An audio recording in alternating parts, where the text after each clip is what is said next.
তো এই থুতা থেকে নাভির নিচ পর্যন্ত কাটা হয়, দুই সাইড আলাদা করে যা যা রাখার দরকার পড়ে ওই তাতা ডাক্তারের অনুমতিতে আমরা এই বয়মে ভরে রাখি। যেরকম লিভার আছে, হার্ট আছে, পরে ফুসফুস আছে, কিডনি আছে। তো এইগুলা মানুষ শুনলে মনে করবো যে সব কিছু রেখা দেয়, বা এটা সাধারণ মানুষের অনেকভাবেই প্রচলিত যে পোস্টমর্টম করলে বা ময়নাতদন্ত করলে এই ভিতরে যা যা আছে সব কিছু রেখা দেয়।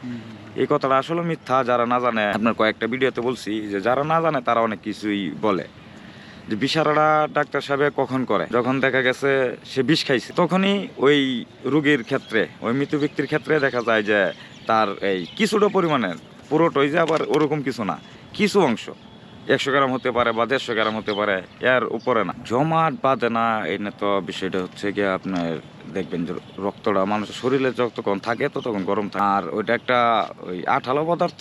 দেখা গেছে যখন তার রক্ত সঞ্চালন বন্ধ হয়ে যায় তখন ওইটা ওই শরীরের ভিতরে দেখা যায় যে জমাট বেঁধে যায়, এরকম একটা সিচুয়েশনের জায়গা আর কি। রক্তটা তো কালো হয়ে যায় না? হ্যাঁ, রক্তটা দীর্ঘ সময় থাকলে কালো হয়ে যায়, তখন তার রক্তটা চলাচল চলতেছে না। সে মারা গেছে, তো তার কিছুই কাজ করতেছে না। তখন দেখা গেছে কিছু কিছু এই মৃতদেহরই কালো হয়ে যায়। এটা শনাক্ত করার জন্য আসলে এই ডিএনএ টেস্টটা এটা হচ্ছে একটা ব্যয়বহুল খরচ বলতে পারেন। তো বিষয়টা হচ্ছে গিয়ে ডিএনএ টেস্টটা রাখা হয়, দীর্ঘদিন রাখা হয়। তখন দেখা গেছে যদি ওই মৃত ব্যক্তির পরিচয় কোনো সময় মিলে, তখনই ওইটা ডিএনএ টেস্ট করার জন্য আর কি জোরপূর্বক ইয়ারা আছে, ডাক্তার স্যাররা আছে বা প্রশাসনিক লোকজন আছে, ওই কাজটা তখনই হয়।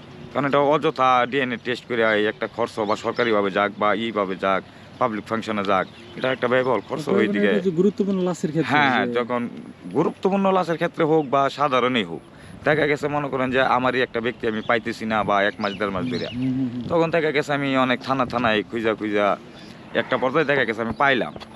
তখন ওই পুলিশ প্রশাসনে তো আর এটার নাম ঠিকানা জানে না, বা এটা ব্যবহার হিসেবে এই দেখা গেছে ময়নাতদন্ত হয়ে ওইটা সিটি কর্পোরেশনের যে গুরুস্থান আছে সেখানে আঞ্জুমানে মাটি দেওয়া হয়। তখন যদি ওই লোকের শনাক্তকরণটা হয়, তখন দেখা গেছে যে এটা শেষ মাধ্যম, পরিচয়টা শনাক্ত করার জন্য শেষ মাধ্যম হয়েছে ডিএনএ। তখন দেখা গেছে যে এটা ডিএনএ করানোর লাগিয়া যা যা করণীয়, তখন এটা ডিএনএ টেস্টের জন্য পাঠান। মানুষ যখন, আপনি যেটা বলতেছেন, মানুষ যখন মারা যায়, যখন মাটির তলে যায়, মাটির তল হচ্ছে গিয়ে ঠান্ডা, তো মাটির তলে মানুষ সেফ থাকে।